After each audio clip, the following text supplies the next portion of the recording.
Go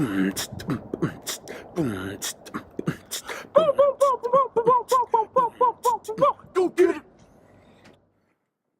What's up, everybody? Hello. Welcome to another episode of Tucker and the Beard. This and every episode is brought to you by Our respective real estate businesses. We are both top producing agents in the Prescott area, serving both buyers and sellers. Yeah, so if you have any questions about buying, selling, or investing in real estate, or if you would like to become a sponsor for the show, you can call Tucker at 928-710-4690 or the Beard at 928-910-5954. Thank you guys so much for watching, man. We really appreciate it, and we rely on your support. So you can obviously find us on Facebook. But you can also find us on YouTube, Google Play, Spotify, and iTunes for the audio-only version of our podcast. And it would really mean the world to us if you would take a minute to rate and review us on iTunes and head over to the YouTube channel and subscribe. And don't forget to ring that little bell for notifications. We love Facebook, but they're not always the best delivery method for our content. You're not going to see everything that we put out. But YouTube does a really good job of that. So, yeah. So give us a like and everything like that. But enough business. Let's get to the show. Let's go. Here we are. Hello. Back in the cave. We're back. We back. I like our cave. I do. It's a cool enjoy place. It. Yeah. So, crazy stuff happening in the world of especially geek entertainment this week. It's been a big week. Lots of different fandoms are in various amounts of uproars. Yes, I've been geeking out hard this week, as you know. We've discussed it numerous times. There's just been a lot going on in those kind of, well, like I say, used to be like fringe entertainment segments, but they're becoming more and more mainstream. Yeah.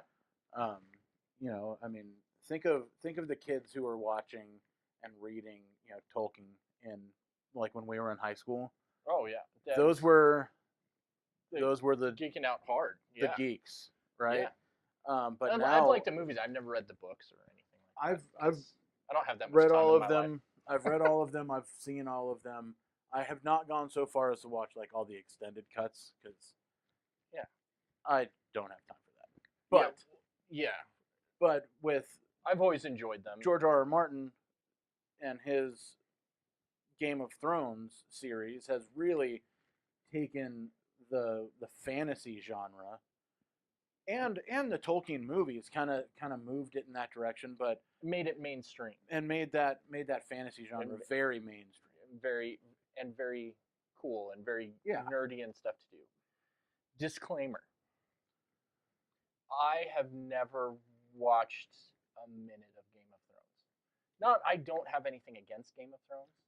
I just don't. I didn't have HBO to kind of sit there and watch. And I if I was to do it, I would have gotten on the bandwagon way too late. Yeah, I watched. And it was very water cooler, and I watched like the first season and a half, maybe 2 seasons. Okay. I watched up through when King Joffrey got poisoned and died. Okay. And then, frankly, the avenues that I had to watch the show kind of dried up, and I wasn't in love with it enough to keep finding new ways to see it. Right. I know when it first came out and people told me like, "Oh, you need to see Game of Thrones." I was like, "I've seen Lord of the Rings. Like I've done that already. I know it's different. Wow. I know it's just me being me." But like I was talking with buddy the other day, and he was like, "Did you see the finale of Game of Thrones?" Like, no, with great pride, I've not seen the finale. And he's like, "Why would you say such a thing? Why How dare you? Why are sir? you proud you did not see it or have never watched it?" And I had this discussion with you as well. We're nerds enough, man. Yeah, like you don't need us geeking out on one more freaking thing. Listen, I promise.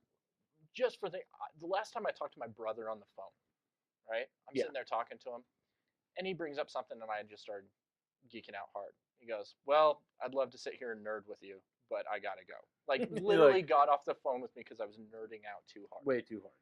And I over the last week, how many things have I nerded out with you about? Several, at least Off one the hand's scale. worth, at least a hand's worth, so at Yeah. least 5. So I mean, you even geeked out over. I'm so excited. I am You even so geeked out excited. over the new trailer for Angel Has Fallen. I'm so excited for Angel Has Fallen.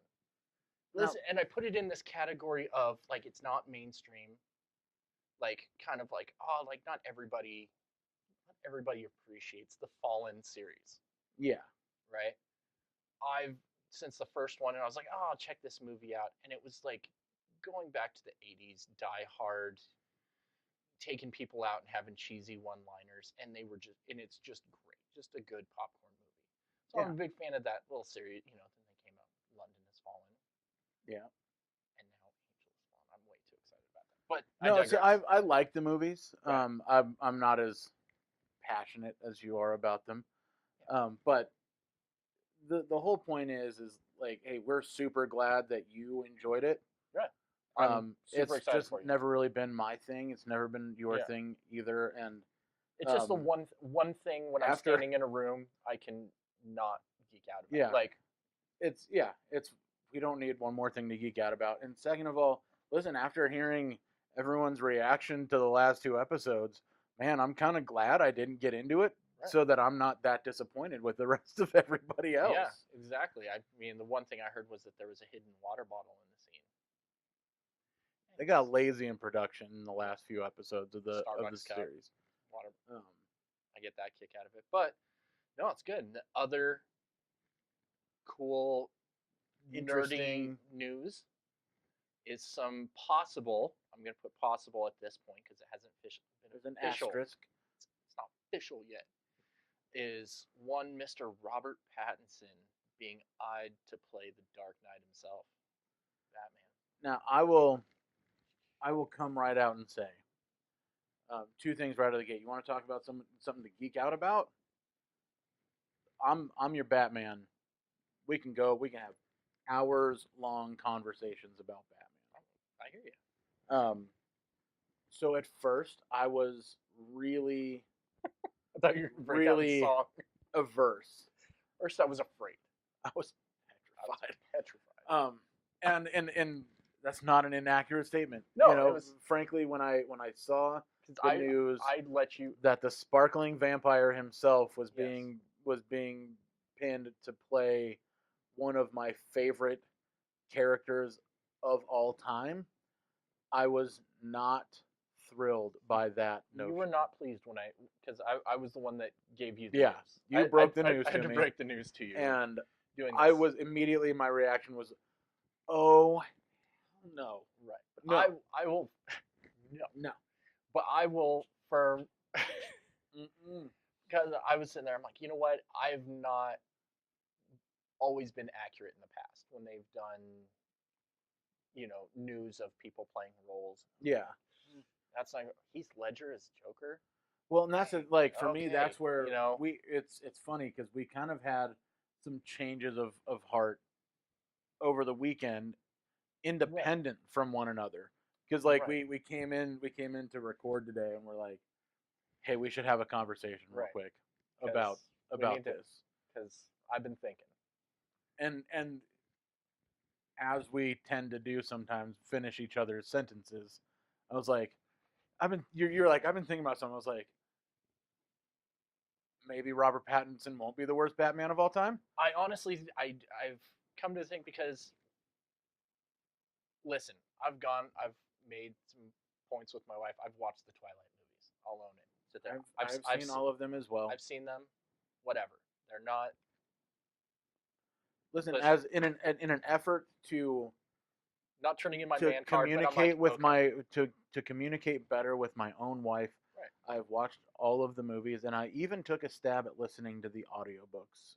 I downloaded through the library system. You can download free audiobooks. So I took a stab at one of them, and just trying to have other things to have conversations about with my wife, and I can say that it was not my cup of tea. At the end of the day. Well, yeah, I'm not going that bad, but I'm weird about movies. Like I've never been like, oh, I hate movies. Like whatever, I'll watch it in its own right. Yeah. And am I the sparkly vampire guy? No, I'm more the, Blade, Lost Boys vampire. Yeah. Anyways, and I'm more of a Nosferatu, like old school traditional vampire type. Right. So it's for fan. What that essence, no. But he wasn't the worst part of that movie. But I've also seen other movies with Robert Pattinson in it. Yeah. And he brings it. He does. A good friend of mine too. He posted something on Facebook. Shout out to my boy Kyle. What's up, Kyle? He posted something the other day and that's where kind of my change of heart came into play. Was he posted just a screenshot of all of these Twitter and Facebook posts when Heath Ledger was announced as the Joker. Just everyone trashing the idea. Just no way this is going to be a train wreck. Right. We saw how that happened.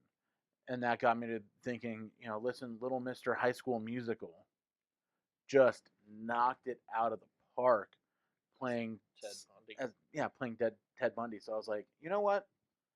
Maybe just this once. Now listen, this is a direct message to you, Mr. Robert Pattinson. Do us proud. Do us proud, because don't mess it up. I'm gonna take a step back and just go, you know what? He could be pretty great. Yeah, that's his performance in movies like Water for Elephants. Remember Me. Yeah. He's got a lot of range, and I think we all have to remember that actors grow and progress, and they evolve as both human beings and as artists and performers. Right, and they're also dealing with what the script they're given. The movie. True. We were discussing, not going up, but Mr. Ben Affleck as the last Batman. Now, rightfully so. He wasn't great. But was it comparison of him, or was it also the script and the? Listen, if you're handed garbage, there's only so much you can do with that garbage. It's true. But so if it would have been a different story and a darker Batman, could he have pulled it off? Maybe, we don't know. But I think if they do the story right and do everything, my nervousness, and as I've kind of talked to you about it for this and also the new Joker movie. Yeah. Like, I think that they just need to give it some time. Yeah, and I think what we should do. So stay tuned on the video side of this.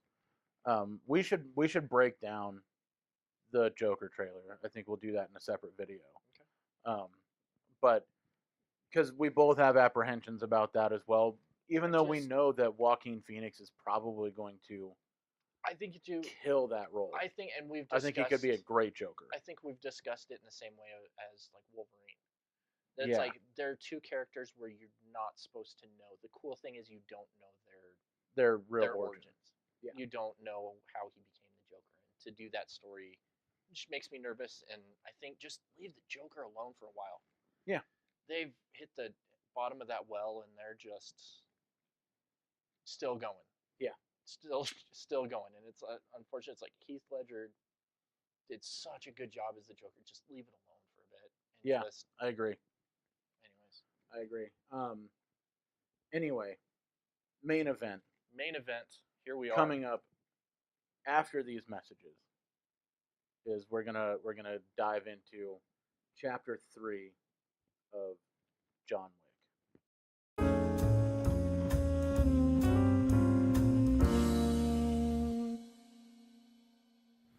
And we're back. There we are. So, John Wick, Chapter 3, Parabellum. Prepare for war. Just, yes. What a roller coaster ride. So, let me just say this. One of the things that I love about the John Wick series in general is it's awesome. I mean, aside from it being just amazing. Right. Is that, so Chapter 1 ended. Yeah. The very first scene of Chapter 2 was the very last scene of Chapter 1. Yeah. And this continues that same... And then, the end of Chapter 2 is the beginning of Chapter 3. It's like the same shot. It's like the shot just continues. Yeah. And they make the joke within the movie of he's done so much killing and so much damage over the last couple weeks. Yeah. This movie This whole storyline has taken place over the course of about 2 weeks. Yeah, but the movie 2 to 3 weeks. It's been like 5 years or something. I don't know when the first one let me came pull up the original real quick. And listen, 2014. So we're talking of now a 5-year spread. Yeah. So 5 years. 14, 17, the 19. Because Keanu Reeves is a vampire. He is a vampire who does not age somehow. Or sparkle. Segue. And you can honestly do that with him and just be like, it's been a couple weeks. It's been 5 years. It's been 5 years. And I had to have the conversation with my 13-year-old because he's like, I'm talking with my friends. We're going to go see John Wick 3. And it's like, all right. I was like, not so much. No. Yeah, not so much. And especially after seeing it. This is not a kid-friendly movie. This one, if anything, this one amped up the mayhem. Yeah, just violence, nothing other than pure language. There is some language, there's enough F-bombs to go around in this one. But we were surrounded in the movie theater by the older crowd, if you will. as we normally are, I mean, the great thing about our day jobs is that it allows us sometimes to bend our schedule around the things that we need to do in order to make this show happen. Exactly. So sometimes, we're not at the movies on a Friday night. Right. Most of the time. That's not the case. Unless I'm going out with the whole family. Yeah. Go to a big event movie or anything like that. We saw this movie at noon. Right. On a Monday. Yeah. Well, and it was like, and as great as a movie-going partner as you are, I'm going to be going again to see this because I had promised my wife that we would be going and seeing that. I'll probably end up taking my wife as well. So I'm super. I am excited to go back. I'll happily see it twice. Oh, yeah. I literally just watched the first two over the weekend. Yeah, there's so many little things to it that I'm like, I feel like I'm going to go watch, a new movie. Even knowing how it all kind of plays out and everything. Yeah.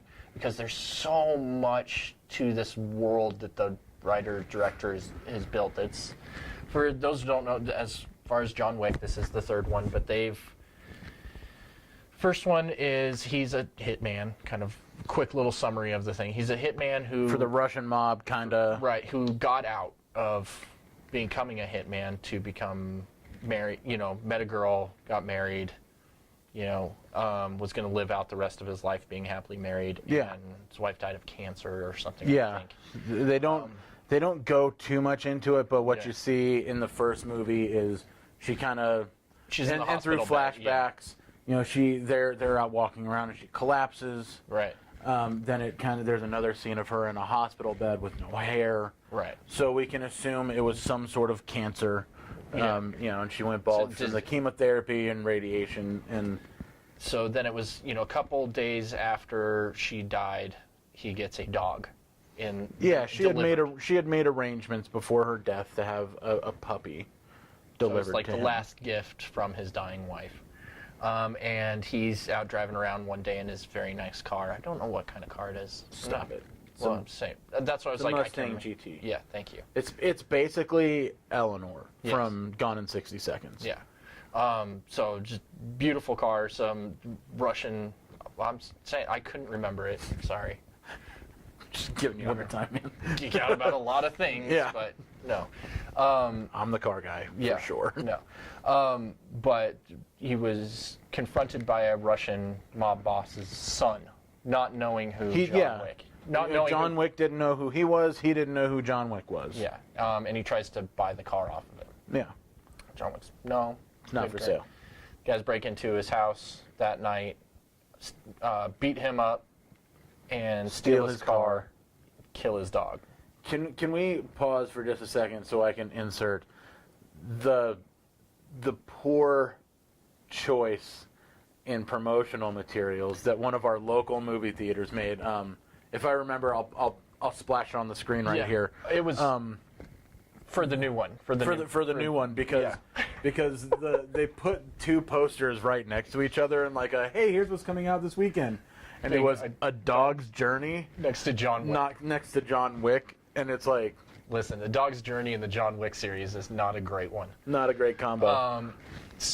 But I remember when I first heard the summary or synopsis, if you will, of the first John Wick movie of this guy goes on a murderous rampage because someone kills his dog. And you're just like, wow, they really think. But then you watch it and you go, okay, I get it. It's more than just a dog. It was the last. It pulls him back into a life that he had tried relatively successfully to walk away from. Right. So the ending of the first one is he pretty much kills everyone, including, that murderous rampage ensues. And he's kind of out, and he goes back to house, starting a second. Gets another dog. Yeah, gets another dog at the end of the second one. Like, that's kind of the last scene as he goes into an animal shelter and he picks out because he's getting stuff to fix his like gauze and stuff. Yeah, he gets the medical supply at an animal shelter, and then takes a rescue dog home. Right. And so the second one is him going back home, and because he got back into the business, he's confronted by a different mob gentleman. Someone who's pulled his card. That John had made a blood oath with, that in order to get out in the first place. That guy goes, well, you're back in it now.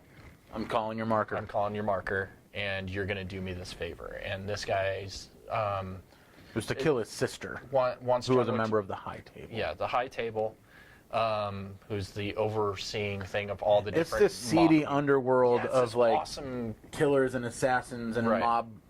And there's this High Table. And those are the bosses of the different mob groups and assassin groups and everything like that. So this guy wants the seat at the table, asking John Wick to kill his sister so he can have that. So when blood marker thing, you have to honor it. So he went and did that, but the guy double-crossed him, saying, he killed my sister, here's a big old bounty. So he's got to kind of fight his way out. Which lands him in another pile of crap. Yes. So at the end of that one, I'm just spoiling Listen, the whole entire thing. You're spoiling 5 years. 3 and 5 year old movies. Yeah. So the spoilers are going to stop here. Yes. As we're just going to because he kills adjacent. Well, because leading into the thing real quick, the end of the second one is he ends up killing that guy with the marker. Yeah. But he does it on Continental ground, which the Continental is a hotel within this seedy underbelly. Yeah. And the main rule of it is no business is to be conducted on the grounds of the Continental, and by business we mean can't kill murdering. And so when he does that, there's a $14 million bounty put on his head. Yeah. For all the assassins in the world. In the world. He's basically he's a marked man, and that's one of my favorite quotes in the movie, and it's right at the beginning, and it might have even been in one of the trailers, but he was like, $14 million contract, it's open. Do you think everyone out there is looking for him? I think the odds are about even. Yeah. Because John Wick is a bad man. I mean, he's referred to as the Baba Yaga, or in Russian is the boogeyman. Right. And in the first movie, they're like, this is not just the boogeyman. This is the guy that you call if you want to have the boogeyman killed. Yeah, he is the thing that the worst people in the world are afraid of. Is this dude. Yeah. And I mean, it's within the countdown. The movie starts with the countdown of right when he gives him to go live. Yeah, the guy Willis puts out an hour. He gives an hour head start. Right. To John Wick. Yeah, so it starts right then into it, and it doesn't waste any time. No. It goes down to, This one got more creative in the manner of the way that people are dispatched. Yeah, the action than the first two combined. I mean, there's all kinds of different, and I don't even want to dive into the methods that are used because at least for me, I was like, every time I was like, oh, yeah, dang. that just happened. Dang, man. All right. From the very first kill. From minute one. And it's like, oh, he just did that. He just did that thing. Okay. And you're like, He did it that's that awesome. way. Yeah. How? Like, listen, if there was a Pinterest board for ways to murder people, They've John Wick runs that. he runs that Pinterest board. Yeah. He is the most creative killer and this movie had to have, I think these movies have got to have some of the highest body counts in all of cinematic history. Yeah, I had heard somebody who tried to count. Somebody once told you? Yeah, I don't know. Somebody. Sorry. No, yeah, thank you. Thank you for segueing into that one. No, I had overheard something that somebody watched the movie and tried to do a body count and quickly lost count. I'm searching right now to see if there is a body count. See if I can find a quick body count. Because if they've done the other movies, I'm sure, but this one probably doubles it or triples it, being the third. You like that? Let's see what you did there. Thank you. This one breaks it down very, very, very thoroughly. So here's for the first movie. John Wick killed 77 people. In the first John In Wick the one? first chapter. Okay. He had, according to this infographic, which I'll try and download a photo of it or something and maybe drop it in the comments or somewhere on the Facebook video. He killed 38 people with a Heckler & Koch P30L. Oh, 3 it people really with a breaks it Glock down. 26. But 13 with a Kohari Arms CA 415. I mean, it goes on and on. Right. 5 with a knife. He choked 2 people with a wire. He broke 3 people's neck. Okay. So he had 59 Does kills. it give John Wick 3? I'm it's still gotta be scrolling. I was So like, it's gotta 59 with double a it. gun, 2 with a bomb, and 18 in other manners. Okay. So let's see if I can get to. So John Wick Chapter 2, very similar infographic. These are really fantastic and they're beautifully made. 128 kills. Okay, so 77, He fired 128. 302 times and had an 80% accuracy rating. Okay. And you know what? They don't have one for John Wick 3, but I guarantee you. I guarantee you it's doubled. Yeah. Guaranteed. Yeah. I would put money down and segueing money. Yeah. Part of the cool John Wick lore in this underbelly world, And they have their some- own currency. Yeah, it's its own currency. I don't know Just if the camera will even focus on this, but you can see this. It's pretty cool. Yeah. But yeah, these specific coins that they use, and that's how they pay each other. Yeah. And I was doing some research on the back end of this, just to kind of be better informed. And one of the things that I was trying to research is like, what's the exchange rate on these coins? Yeah. And the director has actually made a statement about that, saying it doesn't matter. No. There is no.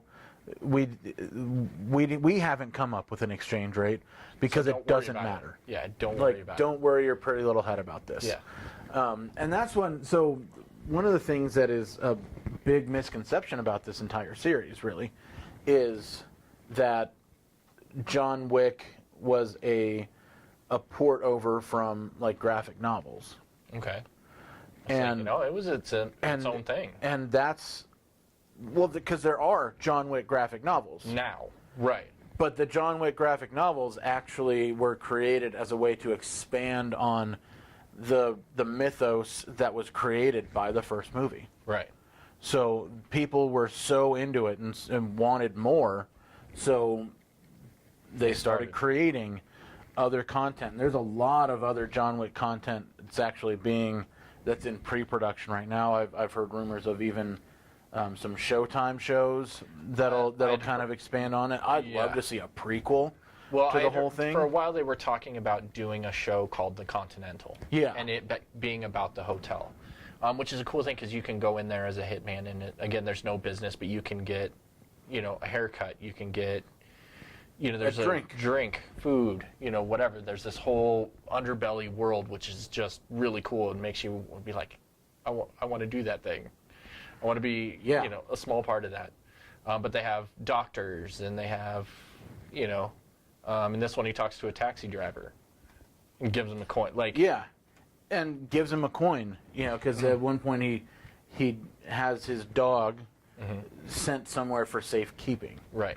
And gives the driver a coin. And you're just like... And the driver knows. Yeah. You don't know until he hands him the coin and he goes, you know, thank you, Mr. Wick. And just... And yeah, it's like he knows. Yeah.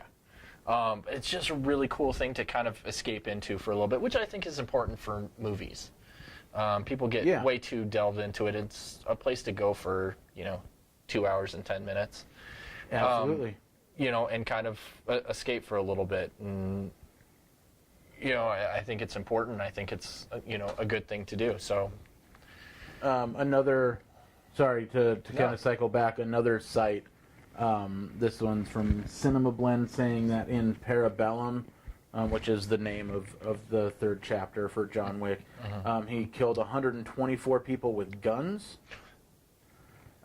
He killed 32 people with either swords or knives, which for me were some of the best scenes in the whole movie.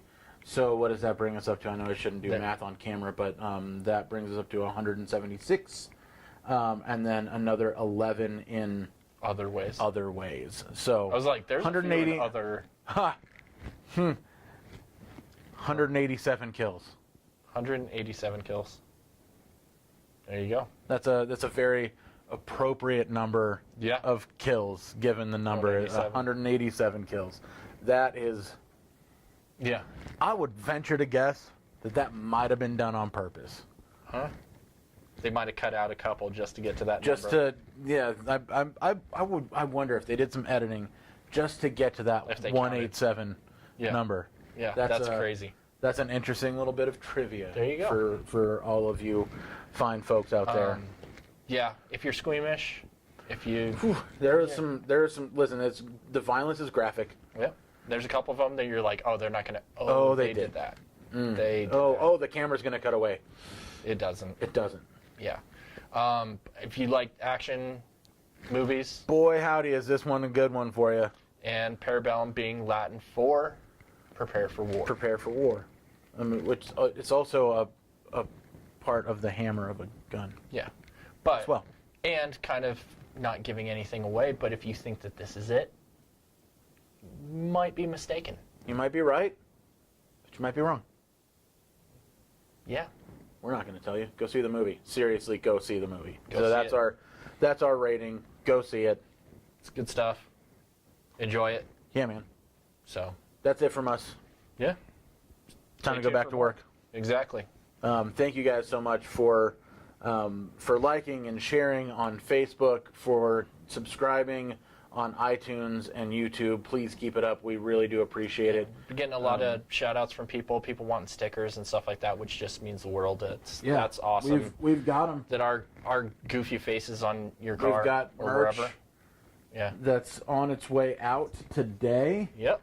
And you know, listen, if you guys keep wanting it, we'll keep figuring out a way to make it. We got the studio. We got the stuff. We're here. There you go. So until next time, he's Tucker. He's Beard. We're out.